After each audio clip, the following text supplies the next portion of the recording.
이번에 32회 공인중개사 시험에 합격하게 된 모현빈이라고 합니다. 만나서 반갑습니다. 영광입니다.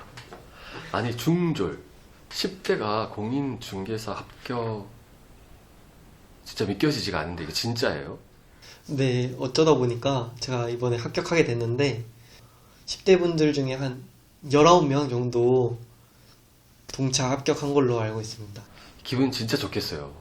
네, 이 공인중개사 시험은 어떤 절차로 치러지는 거예요? 6과목으로 이루어져 있는데 시험을 볼 때는 5과목이라고 보시면 돼요. 1차가 이제 부동산 학개론이랑 이제 민법 그렇게 2과목이 있고요.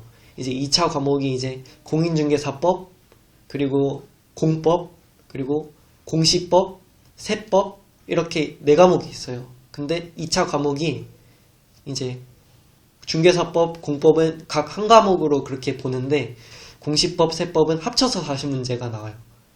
공시법 24문제, 세법 16문제 해가지고 그렇게 문제가 나와서 어떻게 보면 6과목이고 어떻게 보면 5과목이라고 볼 수 있을 것 같아요. 이제 1차와 2차를 동시에 시험을 봐요. 하루에. 그래서 약간 수능 스케줄처럼 이제 시험이 그렇게 중간에 점심시간도 있고 도시락 싸서 먹고 시작 시간도 거의 비슷하고 이제 끝나는 시간도 4시 가까이 4시 반? 5시쯤 돼서 끝났던 걸로 기억을 해요. 공인중개사 시험이 그래서 평균이 60점 넘어야 합격을 하는 시험이고 한 과목이라도 40점을 넘지 못하면 과락이어가지고 다른 국가에서 하는 시험들과 비슷하게 진행이 되는데 이제 1차 따로 2차 따로 그렇게 되다 보니까 1차에서 평균 1차 2차 합쳐서 60점이 넘더라도 1차에서 넘지 못하고 2차만 넘으면 합격이 안 되거든요. 저는 얘기하기 좀 부끄럽지만 이제 1차는 부동산 학개론과 민법이 있잖아요. 근데 2과목 점수가 똑같이 82.5점이 나왔어요. 어찌 보면 무난하게 통과를 했고요. 2차 같은 경우가 솔직히 약간 좀 저한테는 고비였죠. 2차가 공부할 때도 공부 시간도 적었고 제가 준비도 훨씬 덜 돼 있는 상황이어가지고 이제 중개사법은 좀 준비가 됐어서 95점 맞았던 것 같고 그 어려운 공법은 55점 그리고 그 남은 공시세법이 정확히 기억이 안 나는데 62.5점인가 65점인가 그렇게 맞았던 것 같아요. 그래서 평균이 1차가 82.5 나오고 2차가 70 몇 점? 71점 몇인가? 그 정도로 나왔던 걸로 기억을 해요. 사실 제 주변에도 공인중개사 시험을 쳐서 많이 떨어졌다는 소리를 많이 들었거든요. 그러니까 성인들, 어른들도 공부를 몇 년씩 한 사람들도 많이 떨어지고 하는데 어떻게 합격을 하신 거예요? 좀 공부 방식이나 이제 꾸준히 하는 게 좀 중요하다고 생각을 해요. 꾸준하게 한다면 아 이거는 진짜 무조건 붙을 수 있겠구나, 누구나 붙을 수 있겠구나 라고 생각이 많이 들었어요. 어렸을 때 그래도 공부를 좀 했다고 생각을 했는데 꾸준히 한 상태는 아니었어가지고 오랜만 다시 펜을 잡은 상태였거든요. 그렇다 보니까 이제 처음에 많이 당황을 했어요. 원래 같으면 제가 다 암기가 되고 외워지고 이해가 벌써 다 됐을 텐데 이제 공부를 하는데 그게 안 되는 거예요. 이해도 안 되고 외웠던 것도 금세 까먹고 기억도 안 나고 그런 게 좀 있었어요. 사실 그 과목들을 보면은 전부 법률, 되게 어려운 그 용어들이 있는 과목이 많잖아요. 그러니까 부동산에 좀 관심이 있는 사람들이라도 사실 시험에서 그 이해하기 힘든 용어들이 많은데 어찌 이렇게 10대가 아직 사회 경험도 별로 없는 그런 친구가 이런 그 공부를 할 수 있었을지 안 어려웠어요? 용어들 부분에서는 좀 생소한 용어들도 좀 여럿 있고 하다 보니까 그것이 아예 접해보지 못한 용어들이잖아요. 학교에서 뭐 공부하고 제가 여지까지 살아오면서 얼마 살지도 못했고 하다 보니까 이런 부동산 쪽이나 그런 깊숙한 용어들은 제가 지식이 거의 전무했는데 인터넷 강의를 통해서 저는 이제 공부를 했는데 선생님들이 그래도 이해하기 쉽게 잘 알려주셨던 것 같아서 그렇게 막 헤매진 않았고 좀 잘 넘어갔던 것 같아요. 그 과목들이 여러 과목이 있잖아요. 1차 시험, 2차 시험 여러 과목이 있는데 뭐 가장 어려웠거나 뭐 특별히 쉬운 과목 이런 게 있었나요? 저는 가장 어려웠던 걸 먼저 꼽아보자면 그 2차 과목 중에 공법이라고, 그 공법이 사실 양이 너무 방대해요. 법인 거에서 일단 생소한 부분이기 때문에 법 자체를 대하는 부분도 어려웠지만 그 법의 내용이 너무 많다 보니까 그 많은 양을 다 공부하는 게 정말 힘들었어요. 근데 그 많은 양에서 또 선생님 말로는 그런 풀 수 없게 문제를 내는 경우도 있다라고 말씀을 해주시고, 약간 공법 같은 경우에는 그러다 보니까 고득점을 맞기는 너무 힘든 과목이죠. 공법에서 고득점을 해서 점수를 채우기는 쉽지 않았고, 저는 그래서 다른 과목 공인중개사법에서 고득점을 하는 전략으로 갔고, 이제 공법과 양이 많은 공법 같은 경우는 40점 커트라인을 넘고 안정적이게 만약 과락을 당하지 않을 정도로 공부를 했던 것 같아요. 아니 4개월밖에 공부를 하지 않은 게 사실이에요? 처음 이제 공인중개사 시험을 봐야겠다라고 결정을 한 거는 한 7개월 전 정도 돼요. 하지만 제가 이제 실제 공부량이 거의 솔직히 말하면 한 3개월에서 3개월 반 정도 되는 것 같은데, 확실하지 않다 보니까 4개월로 말씀을 드리는 거거든요. 한 4월 달부터 공부를 시작했던 것 같아요. 4월 달부터 시작을 했는데, 이제 4월 달부터 이제 제가 알바를 시작하게 되고, 하루에 이제 7시간씩 일을 하면서, 나는 이거 좀만 해도 딸 것 같은데? 라고 생각을 했었어요. 근데 공부를 하다 보니까 시험이 좀 어려운 거예요. 제 생각보다 난이도가 더 있더라고요. 이제 7월 달부터 알바를 하지 않았죠. 입문 강의를 7월 말까지 4개월 동안 듣게 된 거예요. 이제 여러 가지 때문에.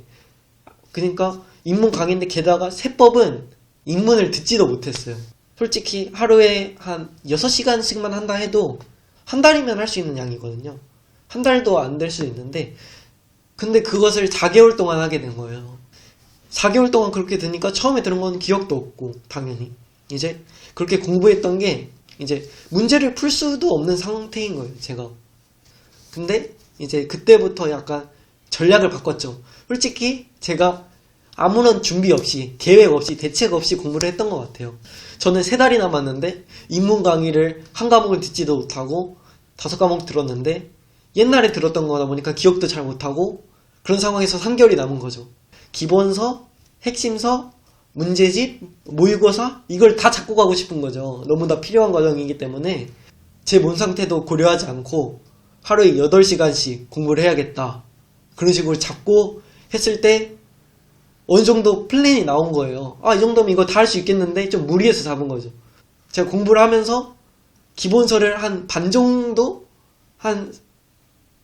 정확히는 한 5분의 2, 7분의 3 정도 공부를 했는데 50일이 남은 거예요.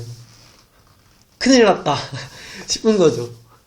여기서 핵심적인 중요한 결단을 했어야 됐죠. 그래서 저는 공부하던 기본서를 버렸어요. 중요한 핵심 요약서, 저는 핵심이 가장 요약되어 있는 게 가장 중요하다 생각을 해서 그걸로 바로 들어갔어요. 기본서에서 앞에 반은 조금 공부했다 보니까 뒤에 공부 안 한 부분들 핵심으로 먼저 하고, 나중에 이거 기본서 살짝 앞에 했던 거를 핵심으로 나중에 한 번 더 듣고 계속 복습하면서 이제 문제 풀면서 시험을 준비해야겠다라고 이제 다시 계획을 세운 거죠. 근데 그래서 핵심 요약서도 솔직히 말하면은 한 20일 내에 끝내려고 그랬어요. 한 시험 8일, 7일 전에 핵심이 끝나게 돼요. 생각보다 오래 걸렸어요. 핵심을 끝내고 급한 거죠. 문제도 안 풀어봤어요. 급하게 기출문제집을 사서 풀었던 것 같아요. 하루에 한 과목씩 기출문제집을 풀었던 것 같아요. 기출은 꼭 잡고 가야 될 거라 생각을 해서 예상 문제집보다 기출문제집으로 공부를 했고, 이제 시험 전날, 가장 불안한 게 2차였다 보니까 직전에 공부한 게 머릿속에 많이 남으니까 단기 암기로 어떻게 보면 전략을 짠 거죠. 그래서 시험 전에 2차를 핵심 요약을 싹 돌자 해서 그 4과목을 다 봤어요. 그렇게 하고 이제 시험 당일날 새벽 5시 정도에 일어나서 아침에 시험 보기까지 한 3시간 정도 시간이 있는데 그때 2차 과목을 계속 더 봤어요. 1차는 시험장에 들고 가지도 않았어요. 아무것도. 1차는 들고 갈 이 의미도 없다 생각했고 저는 무조건 붙었다는 확신을 했어요.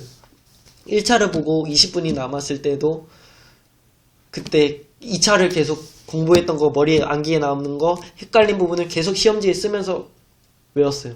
1차 끝나고 밥을 먹거든요.